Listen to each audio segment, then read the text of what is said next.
SSLC ವಿದ್ಯಾರ್ಥಿಗಳಿಗೆ ಎಜು allrounder ಚಾನಲ್ಗೆ ಸ್ವಾಗತ. ಇಲ್ಲಿ ನಿಮಗೆ ಅತ್ಯಂತ ಉಪಯುಕ್ತವಾದ ಕೆಲವು ವಿಷಯಗಳನ್ನು ನಾನು ನಿಮಗೆ ತೋರಿಸ್ತಾ ಇದ್ದು, ಇದು ಪರೀಕ್ಷಾ ಮಂಡಳಿಯ ತಜ್ಞರಿಂದ ಕೊಟ್ಟ ಉತ್ತರಗಳಾಗಿವೆ. ಈ ವಿಡಿಯೋವನ್ನು ಮೊದಲಿನಿಂದ ಕೊನೆಯವರೆಗೆ ನೋಡಿ, ನಿಮಗೆ ಅನೇಕ ಮಹತ್ವದ ವಿಷಯಗಳು ಅರ್ಥವಾಗ್ತವೆ. ಇಲ್ಲಿ ಪ್ರಶ್ನೆ ಕೇಳಿದ್ದಾರೆ, ಗಾದೆಗಳಿಗೆ ಎಷ್ಟು ವಾಕ್ಯಗಳಲ್ಲಿ ಉತ್ತರ ಬರೆಯಬೇಕು ಅಂತ. ಅದಕ್ಕೆ ತಜ್ಞರು ಕೊಟ್ಟ ಉತ್ತರ, ಗಾದೆಗೆ 3 ಅಂಕಗಳನ್ನು ನಿಗದಿಪಡಿಸಿದೆ. ಹಾಗಾಗಿ ಕನಿಷ್ಠ 7 ರಿಂದ 8 ವಾಕ್ಯಗಳ ಉತ್ತರ ಅಪೇಕ್ಷಿಸಲಾಗುತ್ತದೆ ಅಂತ. ಇದು ಪ್ರಥಮ ಭಾಷೆ ಕನ್ನಡಕ್ಕೆ ಸಂಬಂಧಿಸಿದಂತೆ. ಇನ್ನು ದ್ವಿತೀಯ ಭಾಷೆ ಇಂಗ್ಲಿಷ್ನಲ್ಲಿ should I read only back and questions, exercise question are the whole text. ಅಂದರೆ ನಿಮ್ಮ ಪಾಠದ ಕೊನೆಗಿರುವ ಪ್ರಶ್ನೆಗಳನ್ನು ಮಾತ್ರ ಓದಬೇಕು, ಇನ್ನು ಪೂರ್ತಿ ಓದಬೇಕು ಅಂತ ಪ್ರಶ್ನೆ. Read the whole text, don't only rely on the exercise questions. ನೋಡಿ ವಿದ್ಯಾರ್ಥಿಗಳಿಗೆ ಗಮನಿಸಿ, ಹೋಲ್ ಟೆಕ್ಸ್ಟ್ ಓದಬೇಕು, ಕೇವಲ ಎಕ್ಸರ್ಸೈಸ್ ಕ್ವಶನ್ ಮೇಲೆ ರಿಲೈ ಆಗಬಾರ್ದು, ಅದ್ರ ಮೇಲೆ ಡಿಪೆಂಡ್ ಆಗಬಾರ್ದು ಅಂತ ತಜ್ಞರು ಉತ್ತರ ಕೊಟ್ಟಿದ್ದಾರೆ. What should I study under grammar, ಗ್ರಾಮರ್ನಲ್ಲಿ ನಾನು ಏನೇನು ಓದಬೇಕು ಅನ್ನುವ ಪ್ರಶ್ನೆಗೆ if clause, question tag, infinitive auxiliaries, verb form, reported speech, framing question, prefixes, homophones, prepositions, articles, jumbled letters, words, syllabification, collocation, homophones, give one word, degrees of comparison, usage of structures like to, so that, not, active and passive voice, antonyms, punctuation etcetera. ಗಮನಿಸಿರಿ, ಗ್ರಾಮರ್ನಲ್ಲಿ ಏನೇನು ಓದಬೇಕು ಅನ್ನುವುದನ್ನು ತಜ್ಞರು, ಆ ಮಂಡಳಿಯ ಪರೀಕ್ಷಾ ಮಂಡಳಿಯ ತಜ್ಞರಿಂದಲೇ ಉತ್ತರವನ್ನು ಕೊಟ್ಟಿದ್ದಾರೆ. ಇದು ತುಂಬ ಇಂಪಾರ್ಟೆಂಟು. ಏನೇನು ನೀವು ಗ್ರಾಮರ್ನಲ್ಲಿ ಓದಬೇಕು ಅನ್ನೋದನ್ನು ಅವರು ಕೊಟ್ಟಿದ್ದಾರೆ. ಇನ್ನು ವಿಜ್ಞಾನ ವಿಷಯಕ್ಕೆ ಸಂಬಂಧಿಸಿದ ಕೆಲವು ಪ್ರಶ್ನೆಗಳನ್ನು ಕೇಳಿದ್ದಾರೆ. ವಿಜ್ಞಾನ ವಿಷಯದಲ್ಲಿ 5 ಅಂಕದ ಪ್ರಶ್ನೆ, ಭೌತಶಾಸ್ತ್ರ, ರಾಸಾಯನಶಾಸ್ತ್ರ ಮತ್ತು ಜೀವಶಾಸ್ತ್ರ ಯಾವುದರಲ್ಲಿ ಬರುತ್ತದೆ? ಭೌತಶಾಸ್ತ್ರ, ರಾಸಾಯನಶಾಸ್ತ್ರ ಮತ್ತು ಜೀವಶಾಸ್ತ್ರ 3ರಲ್ಲಿ ಯಾವುದರಲ್ಲಾದರೂ ಬರಬಹುದು ಅಂತ ಹೇಳಿದ್ದಾರೆ. ನೋಡಿ, ಯಾವುದರಲ್ಲಾದರೂ ಬರಬಹುದು 5 ಅಂಕದ ಪ್ರಶ್ನೆ ಅಂತ ಹೇಳಿದ್ದಾರೆ. ವಿಜ್ಞಾನದಲ್ಲಿ ಚಿತ್ರಗಳು ಎಷ್ಟು ಅಂಕಗಳಿಗೆ ಬರುತ್ತವೆ ಅಂತ ಹೇಳಿದ್ದಾರೆ? 16 ಅಂಕಗಳು. 12 ಅಂಕಗಳು ಚಿತ್ರ ಬಿಡಿಸುವುದಕ್ಕೆ, 4 ಅಂಕಗಳು ಚಿತ್ರಗಳನ್ನು ಕುರಿತ ಪ್ರಶ್ನೆಗಳು ಅಂತ ಕೇಳಿದ್ದಾರೆ. ಮಾಗುತ್ತಿರುವ ಹಣ್ಣಿನಲ್ಲಿ ಮತ್ತು ಬಾಡುತ್ತಿರುವ ಎಲೆಯಲ್ಲಿ ಕಂಡುಬರುವ ಸಸ್ಯ ಹಾರ್ಮೋನ್ಗಳನ್ನು ಹೆಸರಿಸಿ. ಆಬ್ಸೆಸಿಕ್ ಆಮ್ಲ ಮತ್ತು ಈಥಿಲಿನ್. ಆಕಾಶ ನೀಲಿಯಾಗಿ ಏಕೆ ಕಾಣಿಸುತ್ತದೆ? ಏಕೆಂದರೆ ನೀಲಿ ಬಣ್ಣವು ವಾತಾವರಣದಲ್ಲಿ ಹೆಚ್ಚು ಚದುರುತ್ತದೆ, ಆದ ಕಾರಣ ಆಕಾಶ ನೀಲಿಯಾಗಿ ಕಾಣಿಸುತ್ತದೆ. ಹುರಿಯುವಿಕೆ ಮತ್ತು ಕಾಸುವಿಕೆ ವ್ಯತ್ಯಾಸ. ಹುರಿಯುವಿಕೆ, ಸಲ್ಫೈಡ್ ಅದನ್ನು ಆಕ್ಸೈಡ್ ಅನ್ನಾಗಿ ಪರಿವರ್ತಿಸಲು ಅಧಿಕ ಪ್ರಮಾಣದ ಗಾಳಿಯಲ್ಲಿ ಹೆಚ್ಚಿನ ಉಷ್ಣತೆಯಲ್ಲಿ ಕಾಸಬೇಕು. ಇನ್ನು ಕಾಸುವಿಕೆ, ಕಾರ್ಬೋನೇಟ್ ಅದರನ್ನು ಆಕ್ಸೈಡ್ ಆಗಿ ಪರಿವರ್ತಿಸಬೇಕಾದರೆ ಕಡಿಮೆ ಗಾಳಿಯಲ್ಲಿ ಹೆಚ್ಚಿನ ಉಷ್ಣತೆಯಲ್ಲಿ ಕಾಸಬೇಕು. ಅಲ್ಲಿ ನೋಡಿ, ಹುರಿಯುವಿಕೆಯಲ್ಲಿ ಸಲ್ಫೈಡ್ ಅದರ ಉಪಯೋಗ ಆಗ್ತದೆ, ಕಾಸುವಿಕೆಯಲ್ಲಿ ಕಾರ್ಬೋನೇಟ್ ಅದರ ಉಪಯೋಗ ಆಗ್ತಾ ಇದೆ. ಮತ್ತು ಅಧಿಕ ಪ್ರಮಾಣದಲ್ಲಿ ಸಲ್ಫೈಡ್ ಅದನ್ನು ಕಾಸಬೇಕು ಹುರಿಯುವಿಕೆಯಲ್ಲಿ. ಇಲ್ಲಿ ಕಾರ್ಬೋನೇಟನ್ನು ಕಡಿಮೆ ಗಾಳಿಯಲ್ಲಿ ಕಾಸಬೇಕು. ಇದು ವ್ಯತ್ಯಾಸ. ಮಿಯಾಸಿಸ್ ಕೋಶ ವಿಭಜನೆ ಎಂದರೇನು? ಮಿಯಾಸಿಸ್ ಕೋಶ ವಿಭಜನೆಯನ್ನು ಸಂಖ್ಯಾಕ್ಷೀಣ ವಿಭಜನೆ ಎಂದು ಕರೆಯುತ್ತಾರೆ. ಸಂತಾನೋತ್ಪತ್ತಿ ಸಂದರ್ಭದಲ್ಲಿ ಮಾತ್ರ ನಡೆಯುತ್ತದೆ. ಮಾನವನಲ್ಲಿರುವ ವರ್ಣತಂತುಗಳ ಜೊತೆ ಎಷ್ಟು? 23 ಜೊತೆ. 22 ಜೊತೆ ಕಾಯಜ ವರ್ಣತಂತುಗಳು, 1 ಜೊತೆ ಲಿಂಗ ವರ್ಣತಂತುಗಳು. ಲಿಂಗ ನಿರ್ಧರಿಸುವ ವರ್ಣತಂತುಗಳ ಸಂಖ್ಯೆ ಎಷ್ಟು? 2. ಏಕಗುಣಿತ ಮತ್ತು ದ್ವಿಗುಣಿತ ಸಂಖ್ಯೆಯ ವರ್ಣತಂತುಗಳು ಎಂದರೇನು? ಏಕಗುಣಿತ n ಸಂಖ್ಯೆಯ ವರ್ಣತಂತುಗಳು, ದ್ವಿಗುಣಿತ 2n ಸಂಖ್ಯೆಯ ವರ್ಣತಂತುಗಳು. ಆಯಾನಿಕ್ ಸಂಯುಕ್ತಗಳು ಮತ್ತು ಸಹವೇಲನ್ಸಿ ಸಂಯುಕ್ತಗಳ ನಡುವಿನ ವ್ಯತ್ಯಾಸ. ಆಯಾನಿಕ್ ಸಂಯುಕ್ತಗಳು ಘನ ಸ್ಥಿತಿಯಲ್ಲಿರುತ್ತವೆ, ಸ್ಫಟಿಕ ರೂಪದಲ್ಲಿರುತ್ತವೆ, ನೀರಿನಲ್ಲಿ ಕರಗುತ್ತವೆ, ಸಾವಯವ ದಾವಕದಲ್ಲಿ ಕರಗುವುದಿಲ್ಲ, ಹೆಚ್ಚಿನ ದ್ರವಣ ಬಿಂದು ಮತ್ತು ಕುದಿ ಬಿಂದು ಹೊಂದಿವೆ. ಇನ್ನು ಸಹವೇಲನ್ಸಿ ಸಂಯುಕ್ತಗಳು ದ್ರವ ಸ್ಥಿತಿಯಲ್ಲಿರುತ್ತವೆ. ಗಮನಿಸಿರಿ, ಅಯಾನಿಕ್ ಸಂಯುಕ್ತಗಳು ಘನ ಸ್ಥಿತಿಯಲ್ಲಿದ್ದರೆ ಸಹವೇಲೆನ್ಸಿ ಸಂಯುಕ್ತಗಳು ದ್ರವ ಸ್ಥಿತಿಯಲ್ಲಿರುತ್ತವೆ. ಅವು ಸ್ಫಟಿಕ ರೂಪದಲ್ಲಿದ್ದರೆ ಸಹವೇಲೆನ್ಸಿ ಸಂಯುಕ್ತಗಳು ಅಸ್ಫಟಿಕ ರೂಪದಲ್ಲಿ ಇರುತ್ತವೆ. ಈ ಸಹವೇಲೆನ್ಸಿ ಸಂಯುಕ್ತಗಳು ನೀರಿನಲ್ಲಿ ಕರಗುವುದಿಲ್ಲ. ಇವು ಸಾವಯವ ದ್ರಾವಕದಲ್ಲಿ ಕರಗುತ್ತವೆ. ನೋಡಿ, ಎಲ್ಲ ವಿರುದ್ಧವಾಗಿದೆ. ಕಡಿಮೆ ದ್ರವಣ ಬಿಂದು ಮತ್ತು ಕುದಿ ಬಿಂದು ಹೊಂದಿವೆ. ಇಲ್ಲಿ ಕಡಿಮೆ ಇದೆ. ಅಯಾನಿಕ್ ಸಂಯುಕ್ತದಲ್ಲಿ ಹೆಚ್ಚಿನ ದ್ರವಣ ಬಿಂದು ಇದೆ. ಇದನ್ನು ಗಮನಿಸಬೇಕು. pH value of different solutions. pH solutions less than 7 are acidic in nature, ಅಂದರೆ ಆಮ್ಲೀಯವಾಗಿರ್ತವೆ. They have high H ion, hydrogen ion concentration. Hydrogen ion concentration is maximum from 7 to 0. pH of solutions more than 7 are basic in nature. They have OH minus ions. OH minus ions concentration increases from 7 to 14 and is maximum at 14. How many marks are allotted for drawing? 12 marks are allotted for drawing. Aluminium is used in making utensils. Why? Aluminium is a good conductor of heat and electricity. Thermit process. Sulfur powder is burnt in a spatula and fumes are collected in a test tube. What changes can be observed in a dry litmus paper and wet litmus paper? S plus O2 equal to SO2. Sulfur dioxide is liberated. No change with dry litmus paper. Wet blue litmus paper changes to red color. Addition of sulfurous acid. SO2 plus H2 equal to H2SO3. ಇನ್ನು ಸಮಾಜ ವಿಜ್ಞಾನ ವಿಷಯ. ಸಮಾಜ ವಿಜ್ಞಾನಕ್ಕೆ ನೀಲಿ ನಕ್ಷೆ ಇದೆ ಅಂತ ಕೇಳಿದ್ದಾರೆ. ಇಲ್ಲ, ವಿಷಯಾಧಾರಿತ ಪ್ರಶ್ನೆಗಳನ್ನು ನೀಡುವರು ಅಂತ ತಜ್ಞರು ಉತ್ತರ ಕೊಟ್ಟಿದ್ದಾರೆ. 4 ಅಂಕದ ಪ್ರಶ್ನೆಗಳು ಯಾವ ಯಾವ ಪಾಠದಿಂದ ಬರಬಹುದು. ಮಾದರಿ ಪ್ರಶ್ನೆ ಪತ್ರಿಕೆಗಳನ್ನು ಗಮನಿಸಿ ಎಲ್ಲ ಪಾಠಗಳನ್ನು ಅಭ್ಯಸಿಸಿ ಯಾವುದೇ ಪಾಠದಿಂದ ಬರಬಹುದು. ಆದ ಕಾರಣ ನಾನು ಪ್ರಶ್ನೆ ಪತ್ರಿಕೆಗಳನ್ನು ನಿಮಗೆ ಕೊಡ್ತಾ ಇದ್ದೀನಿ. ದಯವಿಟ್ಟು ವಿದ್ಯಾರ್ಥಿಗಳಿಗೆ ಗಮನಿಸಿ. ನಾನು ಲಿಂಕ್ಗಳನ್ನು ಕೊಡ್ತಾ ಇಲ್ಲ, ಯಾಕಂದರೆ ನೀವು ಲಿಂಕ್ನಿಂದ ಇದೇ ನೋಡ್ಬೋದು. ಕೆಲವೊಂದು ಸಾರಿ ಲಿಂಕ್ ಓಪನ್ ಆಗೋದಿಲ್ಲ. ಆದ ಕಾರಣದಿಂದ ನಾನು ಪ್ರಶ್ನೆ ಪತ್ರಿಕೆಗಳನ್ನು ಕೊಡ್ತೀನಿ. ಯಾರೆಲ್ಲ ಸಮಸ್ಯೆ ಇದೆ ಅವರು ಪ್ರಶ್ನೆ ಪತ್ರಿಕೆಗಳನ್ನು ನೋಡ್ಬೋದು ಮತ್ತು ಸಾಧ್ಯವಾದಷ್ಟು ಉತ್ತರಗಳನ್ನು ಕೊಡಲಿಕ್ಕೂ ಪ್ರಯತ್ನ ಮಾಡ್ತಾ ಇದ್ದೀವಿ. ದಯವಿಟ್ಟು ಎಲ್ಲರೂ ಕ್ಷಮಿಸಬೇಕು. ಉತ್ತರವನ್ನು ಕೊಡುವಲ್ಲಿ ಲೇಟ್ ಆಗ್ತಾ ಇದೆ. ಆದಷ್ಟು ಬೇಗ ಉತ್ತರಗಳನ್ನು ಕೊಡಲಿಕ್ಕೆ ನಾವು ಪ್ರಯತ್ನ ಮಾಡ್ತೀವಿ. ಕೆಲವು ಪ್ರಶ್ನೆಗಳಿಗೆ ಸ್ವಯಂ ವಾಕ್ಯದಲ್ಲಿ ಉತ್ತರಿಸಿದರೆ ಅಂಕಗಳನ್ನು ನೀಡಲಾಗುವುದೇ? ಇಲ್ಲ, ಪಠ್ಯಪುಸ್ತಕಗಳ ಅಂಶಗಳನ್ನು ಆಧರಿಸಿ ಉತ್ತರಿಸಿದರೆ ಅಂಕಗಳನ್ನು ನೀಡಲಾಗುವುದು. ಅಂದರೆ ಇಲ್ಲಿ ಅರ್ಥ, ನೀವು ಪಠ್ಯಪುಸ್ತಕದ ಅಂಶಗಳನ್ನು ಆಧರಿಸಿ ಬರೆಯಬೇಕಂತ, ಸ್ವಂತ ಬರೆಯುವುದಂದರೆ ಏನಾದರೂ ಬರೆಯುವುದು ಅಲ್ಲ ಅಂತ ಇಲ್ಲಿ ಅವರು ಹೇಳಬೇಕಾಗಿದೆ. ಭೂಪಟಕ್ಕೆ ಎಷ್ಟು ಅಂಕಗಳು ಇರುತ್ತವೆ? 5 ಅಂಕಗಳು. ಸ್ಥಳಗಳನ್ನು ಸರಿಯಾಗಿ ಗುರುತಿಸಬೇಕು. ಹಳೆಯ ಪಠ್ಯಪುಸ್ತಕಗಳನ್ನು ಆಧರಿಸಿ ಪ್ರಶ್ನೆಗಳು ಬರುತ್ತವೆ? ಇಲ್ಲ. ಪ್ರಸಕ್ತ ಸಾಲಿನಲ್ಲಿ ನಿಗದಿಪಡಿಸಿದ ಪಠ್ಯಪುಸ್ತಕ ಆಧರಿಸಿ ಪ್ರಶ್ನೆಗಳನ್ನು ಕೇಳಲಾಗುವುದು. ಮತ್ತು ಈ ಕರೋನಾ ಸಲುವಾಗಿ ರೆಡ್ಯೂಸ್ಡ್ ಸಿಲೆಬಸ್ ಅನ್ನು ಗಮನದಲ್ಲಿಟ್ಟುಕೊಂಡು ನೀವು ಓದಿರಿ.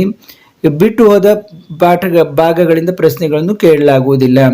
ಪೂರ್ವ ಸಿದ್ಧತಾ ಪರೀಕ್ಷೆಯಲ್ಲಿ ಕೆಲವು ಅಧ್ಯಾಯಗಳಿಂದ ಪ್ರಶ್ನೆಗಳು ಬಂದಿಲ್ಲ, ಅವುಗಳ ಮೇಲೆ ಬರುತ್ತವೆ ಇಲ್ಲವೇ? ಎಲ್ಲ ಅಧ್ಯಾಯದ ಮೇಲೆ ಅಂಕಗಳನ್ನು ವಿಂಗಡಿಸಿ ಪ್ರಶ್ನೆಗಳನ್ನು ಕೇಳಲಾಗುವುದು. ಯಾವುದೇ ಅಧ್ಯಾಯವನ್ನು ಬಿಟ್ಟು ಪ್ರಶ್ನೆಗಳು ಬರುವುದಿಲ್ಲ. ಪಠ್ಯಪುಸ್ತಕದಲ್ಲಿರುವ ಎಲ್ಲ ವಿಷಯಗಳನ್ನು ಗಮನವಿಟ್ಟು ಓದಿ ಅರ್ಥೈಸಿಕೊಂಡು ಉತ್ತರಗಳನ್ನು ಬರೆಯಬೇಕಾಗುವುದು. ಸಮಾಜ ವಿಜ್ಞಾನದಲ್ಲಿ ಓದಿದ ವಿಷಯ ಮರೆತು ಹೋಗುತ್ತದೆ, ಹೇಗೆ ನೆನಪಿನಿಟ್ಟುಕೊಳ್ಳುವುದು ಅಂತ ಕೆಲವೊಬ್ಬರು ಕೇಳಿದ್ದಾರೆ. ವಿಷಯವನ್ನು ಓದಿ ರಿಕಾಲ್, ರಿಮೆಂಬರ್, ರಿಲೇಟ್ ಮಾಡಿ ವಿಷಯವನ್ನು ನೆನಪಿನಲ್ಲಿ ಇಟ್ಟುಕೊಳ್ಳಬೇಕು. ಕಾನ್ಫಿಡೆಂಟ್ ಆಗಿ ಧೈರ್ಯದಿಂದ ಉತ್ತರವನ್ನು ಬರೆಯಿರಿ ಅಂತ ಹೇಳಿದ್ದಾರೆ. How did Mussolini led second world war? Second world war, ದ್ವಿತೀಯ ಮಹಾಯುದ್ಧವನ್ನು ಮುಸೋಲಿನಿ ಹೇಗೆ ಮುನ್ನಡೆಸಿದ ಅಂತ ಪ್ರಶ್ನೆ ಕೇಳಿದ್ದಾರೆ. His fascist party impact of first world war, he dismissed the democracy, he destroyed all the political opponents, directorship, joined Hitler in causing second world war. ಪಾಯಿಂಟ್ಸ್ಗಳನ್ನು ಕೊಟ್ಟಿದ್ದಾರೆ ಅವರು, ಯಾವ ರೀತಿ ಮುನ್ನಡೆಸಿದ ಸೆಕೆಂಡ್ ವರ್ಲ್ಡ್ ವಾರ್ ಅನ್ನೋದ್ರ ಬಗ್ಗೆ ಪಾಯಿಂಟ್ಸ್ ಕೊಟ್ಟಿದ್ದಾರೆ ನೋಡಿ. How to convert verbal problem to equation with an example ಅಂತ ಗಣಿತ ವಿಷಯಕ್ಕೆ ಸಂಬಂಧಿಸಿದಂತೆ, the diagonal of a rectangular field is 60 meters more than the shorter side if the larger side is 30 meters more than the shorter side of the field. Let the length 8th the shorter side be x meters, then length 8 diagonal 60 plus x meters, length 8 the longer side equal to 30 plus x meters. By Pythagoras then theorem, 60 plus x bracket complete into 2 equal to 30 plus x bracket complete into 2 plus x2. ಇಲ್ಲಿ ನೋಡಿ ಯಾವ ರೀತಿ ಬಂದಿದೆ, 62 ತಗೊಂಡಿದ್ರೆ x2 ಆಯಿತು plus 2 into 60c. ಇಲ್ಲಿ ಉತ್ತರಗಳನ್ನು ನೋಡ್ತಾ ಹೋಗಿ. By solving we get x equal to 90 meters. Longer side 90 plus 30 equal to 120 meters. Pythagoras theorem ಅನ್ನು ನೀವು ತೆಗೆದುಕೊಂಡ್ರೆ ಯಾವ ರೀತಿ ಉತ್ತರವನ್ನು ಬರ್ತದೆ ಅನ್ನೋದನ್ನು ನೋಡಿ. How many tangents can be drawn to a circle from an external points? 2. ವಿದ್ಯಾರ್ಥಿಗಳೇ ಇಲ್ಲಿ ಗಮನಿಸಿ, ಕಂಠಪಾಠಕ್ಕೆ ಹಳೆಗನ್ನಡ ಪದ್ಯ ಕೇಳ್ತಾರ ಅಥವಾ ಹೊಸಗನ್ನಡ ಪದ್ಯ ಕೇಳ್ತಾರ ಅನ್ನೋ ಪ್ರಶ್ನೆಗೆ ವಿಷಯ ತಜ್ಞರು ಕೊಟ್ಟಿರುವ ಉತ್ತರ ನೋಡಿ. ಕಂಠಪಾಠಕ್ಕೆ ಹೇಳುವ ಪದ್ಯ ಹೊಸಗನ್ನಡ ಅಥವಾ ಹಳೆಗನ್ನಡ ಯಾವುದಾದ್ರೂ ಕೇಳಬಹುದು. ಆದ್ದರಿಂದ ಹೊಸಗನ್ನಡ ಹಾಗೂ ಹಳೆಗನ್ನಡದಲ್ಲಿ ಕಂಠಪಾಠಕ್ಕೆ ನಿಗದಿಪಡಿಸಿರುವ ಎಲ್ಲ ಪದ್ಯಗಳನ್ನು ಬರೆದು ಅಭ್ಯಸಿಸಿ ಅಂತ ಹೇಳಿದ್ದಾರೆ. ಸಾರಾಂಶ ಬರೆಯುವುದಕ್ಕೆ ಕಂಠಪಾಠಕ್ಕೆ ನಿಗದಿಪಡಿಸಿರುವ ಪದ್ಯಗಳಿಂದಲೇ ಕೇಳ್ತಾರ ಅಥವಾ ಇತರೆ ಪದ್ಯಗಳಿಂದ ಕೇಳ್ತಾರ. ಸಾರಾಂಶ ಬರೆಯುವುದಕ್ಕೆ ಕೇಳುವ ಪದ್ಯಗಳು ಯಾವುದೇ ಪದ್ಯದಿಂದ ಬೇಕಾದರೂ ಆರಿಸಿ ಕೊಡಬಹುದು. ನಾನು ಈಗಾಗಲೇ ನಿಮ್ಮ ಅನೇಕ ಪದ್ಯಗಳನ್ನು ಮಾಡಿದ್ದು ಆ ವಿಡಿಯೋಗಳನ್ನು ಕೂಡ ನೀವು ನೋಡ್ರಿ, ನಿಮಗೆ ತುಂಬ ಸುಲಭವಾಗ್ತದೆ ಅಂತ ನಾನು ಹೇಳ ಬಯಸ್ತೀನಿ. ವಿಜ್ಞಾನ ವಿಷಯವನ್ನು ಸುಲಭವಾಗಿ ನೆನಪಿಟ್ಟುಕೊಳ್ಳುವುದು ಹೇಗೆ ಅಂತ ಕೇಳಿದ್ದಾರೆ. ವಿಜ್ಞಾನವು ತುಂಬ ಆಸಕ್ತಿದಾಯಕ ವಿಷಯವಾಗಿದ್ದು ನೆನಪಿನಲ್ಲಿ ಇಟ್ಟುಕೊಳ್ಳೋಕ್ಕಿಂತ ಹೆಚ್ಚು ತಿಳುವಳಿಕೆಯ ಅಗತ್ಯವಿದೆ. ವಿಜ್ಞಾನ ವಿಷಯದಲ್ಲಿ ಬರುವಂತಹ ನಿಯಮಗಳು ಮತ್ತು ವ್ಯತ್ಯಾಸಗಳನ್ನು ಕಲಿಯುವುದು, ಬರೆಯುವುದು ಮತ್ತು ಪುನರಾವರ್ತಿಸುವುದು. ನೋಡಿ, ನಿಯಮಗಳು ಮತ್ತು ವ್ಯತ್ಯಾಸಗಳನ್ನು ನೀವು ತಿಳಿದುಕೋಬೇಕು. ಕಲಿಯುವುದು, ಬರೆಯುವುದು ಮತ್ತು ಪುನರಾವರ್ತಿಸುವುದು. ಚಿತ್ರಗಳನ್ನು ಬರೆದು ಭಾಗಗಳನ್ನು ಗುರುತಿಸುವುದು ಮತ್ತು ಎಲ್ಲ ಭಾಗಗಳ ಕಾರ್ಯಗಳನ್ನು ಬರೆಯುವುದು. ಆವರ್ತಕ ಕೋಷ್ಟಕ, ಹಾರ್ಮೋನ್ಗಳ ಕಾರ್ಯ ಮುಂತಾದವುಗಳ ಚಾರ್ಟ್ ಮತ್ತು ಟೇಬಲ್ಗಳ ತಯಾರಿಕೆ ಮಾಡಿಕೊಂಡು ಕಲಿಯುವುದು. ಸೂತ್ರಗಳನ್ನು ಪುನರಾವರ್ತಿಸುವುದು. ಮಾದರಿ ಪ್ರಶ್ನೆ ಪತ್ರಿಕೆಗಳನ್ನು ಬಿಡಿಸುವುದು ಮತ್ತು ಅದರಲ್ಲಿ ಬರುವಂತಹ ಅನ್ವಯಿಕ ಪ್ರಶ್ನೆಗಳಿಗೆ ಹೆಚ್ಚು ಗಮನ ಕೊಡುವುದು. ನೋಡಿ, ಅನೇಕ ಮಾದರಿ ಪ್ರಶ್ನೆಗಳನ್ನು ನಾನು ನಿಮ್ಗೆ ಕೊಡ್ತಾ ಇದ್ದೀನಿ. ಆದಷ್ಟು ಉತ್ತರಗಳನ್ನು ಕೊಡಲಿಕ್ಕೆ ಇನ್ನೂ ಹೆಚ್ಚು ಪ್ರಯತ್ನ ಮಾಡ್ತೀನಿ. ಅದರ ಲಾಭವನ್ನು ಪಡೆಯಿರಿ. How to score 30 to 40 marks in science ಅಂತ ಕೇಳಿದ್ದಾರೆ. Learn drawings, it is for 12 marks. Learn the diagrams, labelling the parts and write their functions. Learn the definitions, give reasons. Read what you have learnt, practice at home and then start learning the chapter. Can there be questions having both drawings as well as explaining the same? No, either drawing with a labeling what is asked or only explaining will be asked in the question paper. Write the question number correctly. Answering the questions need not be in the order 1 to 38. Question need not be in the sequence. ಅಂದರೆ ಹಿಂದೆ ಮುಂದಾಗಿ ಬರೆಯಬಹುದು, question number ಮಾತ್ರ ಸರಿಯಾಗಿ ಬರೆಯಿರಿ. ನೋಡಿ, ಪ್ರಶ್ನೆಗಳನ್ನು ಕೇವಲ ಅಭ್ಯಾಸದಿಂದ ನೀಡುತ್ತಾರೆ. ನೋಡಿ, ಅಂದರೆ ಅಭ್ಯಾಸ ಅಂದರೆ ನಿಮ್ಮ ಪಾಠದ ಕೊನೆಗಿರುವಂಥ ಅಭ್ಯಾಸ ಅಂತ ಅರ್ಥ. ಇಲ್ಲಿ ಅಭ್ಯಾಸದಿಂದಲೂ ಪ್ರಶ್ನೆಗಳನ್ನು ನೀಡಬಹುದು, ಗದ್ಯ ಭಾಗ ಪದ್ಯ ಭಾಗಗಳ ಮಧ್ಯದಿಂದಲೂ ಪ್ರಶ್ನೆಗಳನ್ನು ರಚಿಸಿ ನೀಡಬಹುದು. ಹಾಗಾಗಿ ಎಲ್ಲ ಗದ್ಯ ಪದ್ಯ ಪಠ್ಯಪೂರ್ವಕ ಅಧ್ಯಯನದ ಪಾಠಗಳನ್ನು ಸಮಗ್ರವಾಗಿ ಓದಬೇಕು. ಆಗ ಎಲ್ಲ ರೀತಿಯ ಪ್ರಶ್ನೆಗಳಿಗೂ ಉತ್ತರಿಸುವ ಸಾಮರ್ಥ್ಯ ಪಡೆಯುವಿರಿ. ನಾನು ನಿಮ್ಮ ವಿಡಿಯೋದಲ್ಲಿ ಆವಾಗವಾಗ ಎಲ್ಲ ಪಾಠ ಪದ್ಯಗಳಿಗೂ ಕೂಡ ಸ್ವಲ್ಪ ಹೆಚ್ಚಿನ ವಿವರಣೆಯನ್ನು ಕೊಡ್ತಾ ಹೋಗಿದ್ದೀನಿ. ನೀವು ನಮ್ಮ ವಿಡಿಯೋಗಳನ್ನು ನೋಡಿದರೆ ಸಾಕಷ್ಟು ಕನ್ನಡ ವಿಷಯದಲ್ಲಿ ನಿಮಗೆ ಅನುಕೂಲ ಆಗ್ತದೆ ಅಂತ ಅನ್ಕೋತೀನಿ. ಪ್ರಶ್ನೆ ಪತ್ರಿಕೆ ವಿನ್ಯಾಸ ಹೇಗಿರುತ್ತದೆ ಅಂತ ಕೇಳಿದ್ದಾರೆ. ಪ್ರಥಮ ಭಾಷೆ ಕನ್ನಡ ಪ್ರಶ್ನೆ ಪತ್ರಿಕೆಯನ್ನು 100 ಅಂಕಗಳಲ್ಲಿ ಸಿದ್ಧಪಡಿಸುತ್ತಾರೆ. ಒಂದೊಂದು ವಾಕ್ಯದಲ್ಲಿ ಉತ್ತರಿಸುವ 7 ಪ್ರಶ್ನೆಗಳು, 3-4 ವಾಕ್ಯಗಳಲ್ಲಿ ಉತ್ತರಿಸುವ 2 ಅಂಕಗಳ 10 ಪ್ರಶ್ನೆಗಳು, ಕವಿ ಲೇಖಕರ 2 ಪ್ರಶ್ನೆಗಳು, ಗದ್ಯ ಹಾಗೂ ಪದ್ಯದಿಂದ ತಲಾ 1 ಪ್ರಶ್ನೆ, ಗಾದೆಗಳ ವಿಸ್ತರಣೆ, ಛಂದಸ್ಸು, ಅಲಂಕಾರಗಳ ಬಗ್ಗೆ ಪ್ರಶ್ನೆಗಳನ್ನು ನೀಡಿರುತ್ತಾರೆ. ಸಂದರ್ಭದೊಡನೆ ವಿವರಿಸಿ ವಿಭಾಗದಲ್ಲಿ 6 ಪ್ರಶ್ನೆಗಳಿರುತ್ತವೆ. ಪದ್ಯ ಕಂಠಪಾಠದ ಪ್ರಶ್ನೆ ಇರುತ್ತದೆ. ಮೌಲ್ಯವನ್ನು ಆಧರಿಸಿ ಸಾರಾಂಶ ಬರೆಯಿರಿ ಎಂಬ 1 ಪ್ರಶ್ನೆ ಇರುತ್ತದೆ. ಅಪಠಿತ ಗದ್ಯಕ್ಕೆ ಸಂಬಂಧಿಸಿದ 2 ಪ್ರಶ್ನೆಗಳಿರುತ್ತವೆ. 8-10 ವಾಕ್ಯಗಳ 2 ಪ್ರಶ್ನೆಗಳಿರುತ್ತವೆ. ಪ್ರಬಂಧ ಪತ್ರಲೇಖನ ಪ್ರಶ್ನೆಗಳಿರುತ್ತವೆ. ವ್ಯಾಕರಣದ ಬಗ್ಗೆ 6 ಬಹು ಆಯ್ಕೆ ಹಾಗೂ 4 ಸಂಬಂಧೀಕರಿಸಿ ಪ್ರಶ್ನೆಗಳಿರುತ್ತವೆ. ಇನ್ನೂ ಹೆಚ್ಚಿನ ಮಾಹಿತಿಗಾಗಿ SLC ಪ್ರೌಢಶಿಕ್ಷಣ ಪರೀಕ್ಷಾ ಮಂಡಳಿ ನೀಡಿರುವ ಮಾದರಿ ಪ್ರಶ್ನೆ ಪತ್ರಿಕೆ ಹಾಗೂ ಪೂರ್ವ ಸಿದ್ಧತಾ ಪರೀಕ್ಷೆಗಳ ಪ್ರಶ್ನೆ ಪತ್ರಿಕೆಗಳನ್ನು ಅವಲೋಕಿಸಬಹುದು ಅಂತ ಹೇಳಿದ್ದಾರೆ. ಈಗಾಗಲೇ ನಾವು ಅನೇಕ ಪ್ರಶ್ನೆ ಪತ್ರಿಕೆಗಳನ್ನು ನೋಡ್ತಾ ಹೋಗ್ತಾ ಇದ್ದೀವಿ. ಉತ್ಪ್ರೇಕ್ಷಾಲಂಕಾರ ಎಂದರೇನು? ಉಪಮೇಯವಾದ ವಸ್ತುವನ್ನು ಅಥವಾ ಸನ್ನಿವೇಶವನ್ನು ಉಪಮಾನವಾದ ವಸ್ತುವನ್ನಾಗಿ ಅಥವಾ ಸನ್ನಿವೇಶವನ್ನಾಗಿ ಕಲ್ಪಿಸುವುದೇ ಉತ್ಪ್ರೇಕ್ಷ ಅಲಂಕಾರ. ಒಂದೊಂದು ವಾಕ್ಯದಲ್ಲಿ ಉತ್ತರಿಸಿ ಪ್ರಶ್ನೆಗಳಿಗೆ ಒಂದೇ ಪದದಲ್ಲಿ ಉತ್ತರಿಸಿದರೆ ಸಾಕೆ ಅಂತ ಕೇಳಿದ್ದಾರೆ. ಪ್ರಶ್ನೆಯ ಒಂದು ವಾಕ್ಯದಲ್ಲಿ ಉತ್ತರಿಸಿ ಎಂದು ಕೇಳಿದಾಗ ಉತ್ತರ ವಾಕ್ಯ ರೂಪದಲ್ಲೇ ಬರೆಯಬೇಕಾಗುತ್ತದೆ. ಉತ್ತರವು ಪೂರ್ಣ ವಾಕ್ಯದಲ್ಲಿ ರೂಪದಲ್ಲಿರುವುದು ಅಪೇಕ್ಷಣೀಯ ಅಂತ ಹೇಳಿದ್ದಾರೆ. Second language English. Use of end and so in a sentence. As both are conjunction, use it rightly in a sentence according to the context. The bag is heavy to carry, so I had to go by auto ಅಂತ ಒಂದು example ಕೊಟ್ಟಿದ್ದಾರೆ ನೋಡಿ. How do I my teacher ask, next ಮತ್ತೊಂದು sentence ಕೊಟ್ಟಿದ್ದಾರೆ. My teacher ask me to get a notebook and I gave the one I had. ಇಲ್ಲಿ ನೋಡಿ and ಅಂತ ಕೂಡ ಯೂಸ್ ಮಾಡಿದ್ದಾರೆ. How do I remember the lesson I read, I forget the lesson once read ಅಂತ ವಿದ್ಯಾರ್ಥಿಗಳಿಗೆ ಕೇಳಿದ್ದಾರೆ. Understand the lesson as you read. Remember the characters of the lesson. By heart the answers. Do drill work. As far as possible, practice writing the answers. Is there a choice in supplementary reading? Yes. Choice between first and second lesson, third and fourth lesson ಅಂತ ಕೊಟ್ಟಿದ್ದಾರೆ. About passing package. No passing package from board this year. Private candidate need to study textbook. ದ್ವಿತೀಯ ಭಾಷೆ English. ಭಯ. ಪಾಠದ ಮಧ್ಯದಲ್ಲಿ ಬರೀ ಪ್ರಶ್ನೆಗಳನ್ನು ಕೇಳುತ್ತಾರೆ. ಅಭ್ಯಾಸ ಪ್ರಶ್ನೆಗಳನ್ನು ಕೇಳುತ್ತಾರೆ. ಪಠ್ಯ ವಿಷಯದ ಮಧ್ಯದಲ್ಲಿಯೂ ಸಹ ಕೇಳುವ ಸಂಭವವಿರುತ್ತದೆ ಅಂತ ಹೇಳಿದ್ದಾರೆ. ಮೆಮರೈಸೇಷನ್ ಪೋಯಮ್ ಬಗ್ಗೆ 3 ಪದ್ಯ ಇದ್ದಾವೆ ಅಂತ. ಈ ವರ್ಷದ 2021 ಪರೀಕ್ಷೆಗೆ ಯಾವ ಇದಾವೆ ಅನ್ನೋದನ್ನು ನಿಮ್ಮ ರೆಡ್ಯೂಸ್ಡ್ ಸಿಲೆಬಸ್ಸನ್ನು ನೋಡಿ ತಿಳಿದುಕೊಳ್ಳಿ. 35 ಅಂಕಗಳನ್ನು ಗಳಿಸಲು ಕಲಿಯಲೇಬೇಕಾದ ಅಂಶಗಳು ಯಾವುವು ಅಂತ ಕೇಳಿದ್ದಾರೆ. ವಿದ್ಯಾರ್ಥಿಗಳಿಗೆ ಹೆಚ್ಚು ಅಂಕಗಳನ್ನು ತೆಗೆದುಕೊಳ್ಳಲಿಕ್ಕೆ ಪ್ರಯತ್ನ ಪಡಿ. 35 ಅಂಕದ್ದು ಬೇಡ ಅಂತ ನಾನು ಹೇಳ್ತೀನಿ.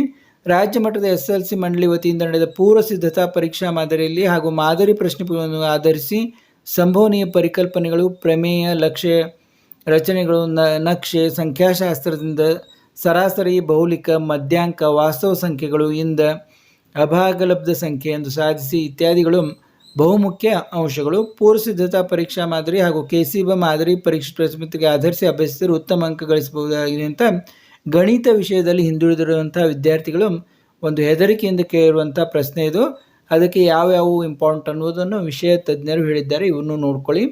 How to solve mathematical problems. Follow stages ಅಂತ ಕೊಟ್ಟಿದ್ದಾರೆ. Reading the problem, listing given, identifying suitable formula relation, substitute, simplify. For how many marks theorems may be asked. It may be for 3, 4 or 5 ಅಂತ ಹೇಳಿದ್ದಾರೆ.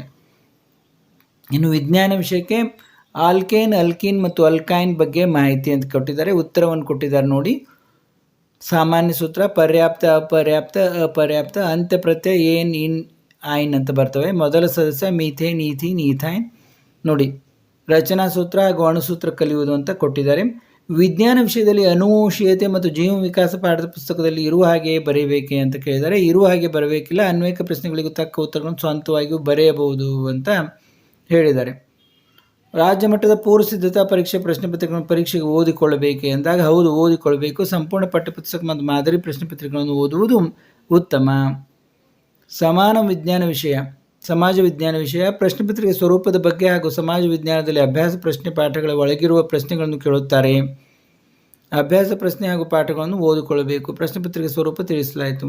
3 ಮತ್ತು 4 ಅಂಕಗಳ ಪ್ರಶ್ನೆಗಳು ಯಾವ ಅಧ್ಯಾಯಗಳಿಂದ ಬರುತ್ತವೆ. ನಿರ್ದಿಷ್ಟ ಪಾಠದಲ್ಲಿ ಇಷ್ಟೇ ಅಂಕ ಅಂತ ಇರುವುದಿಲ್ಲ. ಥೀಮ್ ವೈಸ್ ಪ್ರಕಾರ ಇರುತ್ತದೆ. ಎಲ್ಲ ಅಧ್ಯಾಯಗಳನ್ನು ಓದಿಕೊಳ್ಳಬೇಕು. ಈಗ 2020ಕ್ಕೆ ರೆಡ್ಯೂಸ್ಡ್ ಸಿಲೆಬಸ್ ಏನಿದೆ ಅಷ್ಟನ್ನು ನೀವು ಓದಿಕೊಳ್ಳಬೇಕು. ವಿದ್ಯಾರ್ಥಿಗಳೇ, ಇಲ್ಲಿಗೆ ಈ ಒಂದು ಮುಖ್ಯವಾದ ವಿಷಯ ತಜ್ಞರು ಹೇರುವಂಥ ಪ್ರಶ್ನೋತ್ತರಗಳು ಬಗ್ಗೆ ತಿಳಿಸಿಕೊಟ್ಟಿದ್ದೀನಿ. ನಾವು ಮಾದರಿ ಪ್ರಶ್ನೆ ಪತ್ರಿಕೆಗಳನ್ನು ಮತ್ತು ಉತ್ತರಗಳನ್ನು ನೋಡುವುದನ್ನು ಮುಂದುವರಿಸೋಣ. ಎಲ್ಲರೂ